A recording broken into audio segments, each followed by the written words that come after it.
Gọọmenti Anambra steeti amalitego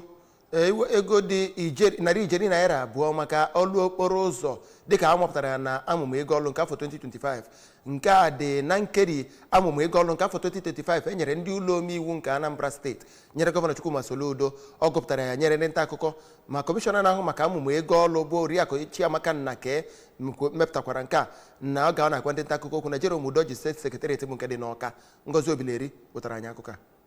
a si wee kọwaa nke ndị sonyere ya na ya bụ mmemme gụnyere odeakwụkwọ ọkpụtọrọkpụ nke ministri ahụ bụ Oriakụ Chinyere Nwabachili na odeakwụkwọ nke gọvanọ Soludo bụ Maazị Christian Aburime. Ya bụ 2025 bọjetị bụ nke a ga-esi na ya wee rụtọpụ ụzọ bụ ndị ebidogoro ọrụ na ya n'afọ 2025 nwa ma bụrụkwa ebe a ga-esi wee bido ọrụ ụzọ ndị ọzọ gasị na 2025. Kọwapụta na ya bụ bọjetị bụ nke ihe karịrị 100 ijeri naira bụ nke a tụkwasara n'elu ọnọdụ agụmakwụkwọ o jiri wee karịa ọnọdụ n'afọ 2024 ma kọwaa na a ga-arụtọpụ Solution Fund City ya na ọtụtụ ebe a ga na-eje ezumike ma na-elegharị anya nke a ga-arụ na steeti a bụ nke ọ kọwara na ọ ga-eri ijeri naira 10. Oriakụ Nnake nọkwa n'ebe ahụ wee kọwaa na bọjetị ahụ nwere ihe karịrị 1 ijeri naira bụ nke amaghị otu e ga-esi wee nweta ma kọwaa na ha ga-esite na ego a na-anatagasị na steeti wee zuo ya wee tinyekọ ya na nke gọọmenti ala etiti na-eweta ka ha wee hụ na ya bụ atụmatụ ha tụpụtara gbasara bọjetị 2025